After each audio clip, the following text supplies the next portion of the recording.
What can you tell us about the missiles? These are AGM-114 Hellfires, laser guided. We can carry multiple variants of them. So these right here are the seeker heads. They pretty much move around like an eyeball, searching for that laser target, which will come from the payload right here. And then this is right here is the laser designator, which it would be looking from. So someone has to paint the target from the ground? So no, we can paint the target and engage that same target. Because typically in the box there'll be two operators, one flying the aircraft and one operating the payload. Are those real? No, you can't have the kids playing around with those. Come on. I mean, we carry it. They're pretty heavy. What do you think you weigh? 150 pounds? Just about that, I would say. What type? Yeah. We used to stand aside. What type of terrain can this land on? Only improved surfaces, so it has to be paved runways, like an air base, a FOB, something like that. Nothing unimproved, just because this does have a standard takeoff roll like a regular aircraft. How many feet you need? 2,000, 3,000 feet? I think the average takeoff roll is like 1,500, but a proper runway would need about 6,000 feet. So does this have infrared capability? Yeah, so that would be also on this main camera right here. So do you have to ever service these cameras? No. So the most we would do with those is because they're the contractor that makes them. They would send out a rep to come out and take care of those and stuff like that. There's actually, I think, out here in Indiana, I think Crane or whatever. Yeah, Crane's the one.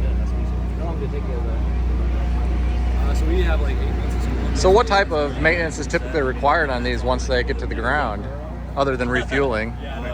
Maintenance really, so we take off that counter back there, inspect the engine, inspect hoses. Yeah, it's a whole different ballpark. Check it's a lot more technical, more numbers side. Check gearbox oil, make sure it's not running bone dry. Very much That's the engine replacement on our part, which honestly isn't too hard because my whole rear section of the aircraft, we depanel it and that we just hoist it up, hoist the engine, unbolt it, disconnect the hoses.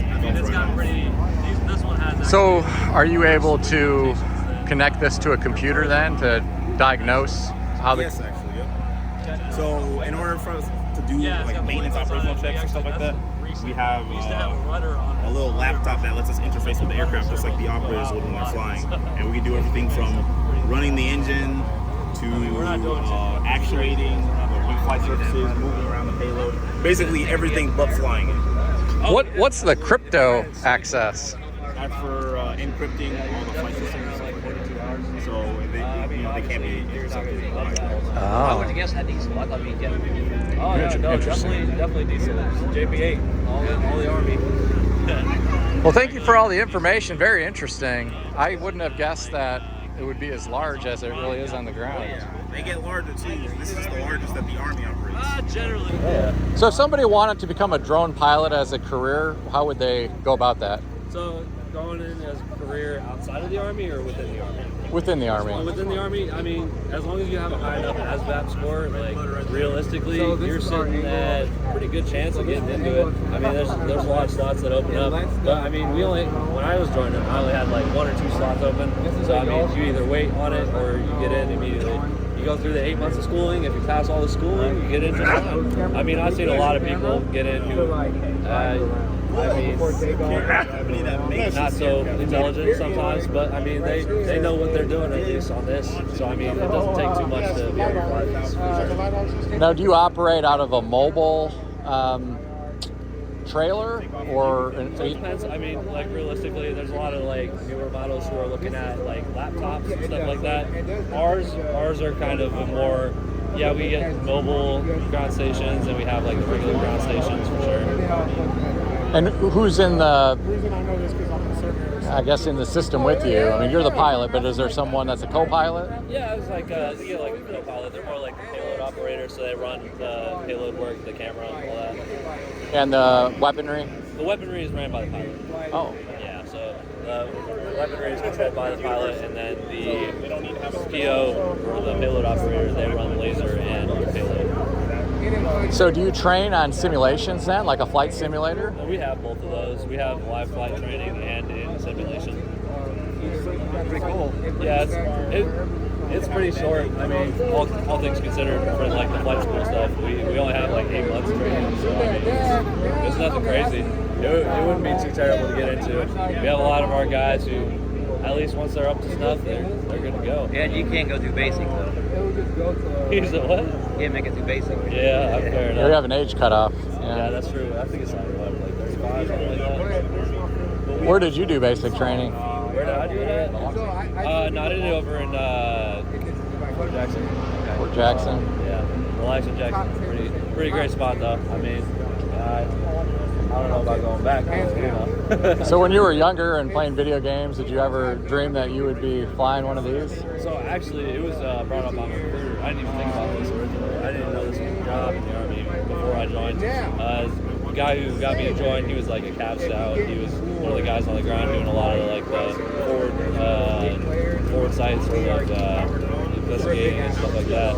They did a lot of the recon on the ground, and he was gassing us up. He was like, "Yeah, this is the greatest thing since sliced bread, type deal." He's like, "You love video games? Get on this." I can say it's no Call of Duty, but it's definitely somewhere around there for sure. It's definitely a lot more. It deals a lot more in numbers than it does visuals. For sure. I'm sure there's a lot of men that would really love to have your job. Do you get to fly it off the racetrack and land, or is it distributed by truck?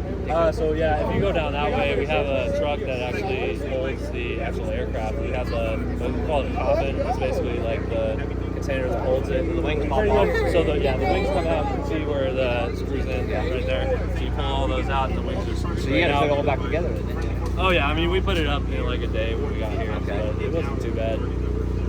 Is it all aluminum? So this is all carbon fiber actually. The entire plane is carbon fiber. Carbon fiber, just like that. Okay. Most of it's carbon fiber. I mean, you have obviously your electronics, and then you have the engine. The prop is made of wood itself, actually. It has like some sort of like a rubberish coating on it that obviously prevents like warping and all that. So is this a Reaper? So this is a Gray Eagle. A Gray Eagle? Yeah. So the Air Force flies Reaper. We fly Gray Eagle. It's kind of like I would say almost like a lesser version of the Reaper, like kind of more less souped up version, say it in more layman's terms. Okay. Is the Reaper larger? Yes, it is. Okay. Not significantly so, but it is larger for sure. Yeah. So if you see a Reaper, typically you'll see the diagonal tails in the back. They'll sit up like this, in more like a V formation rather than the downward sort of deal. So you can tell the difference kind of between that a little bit. And obviously the size is different still, but like there's nothing too crazy about it. Well, thanks for all the info. Really fascinating. Thank you. Have a good day. Anytime.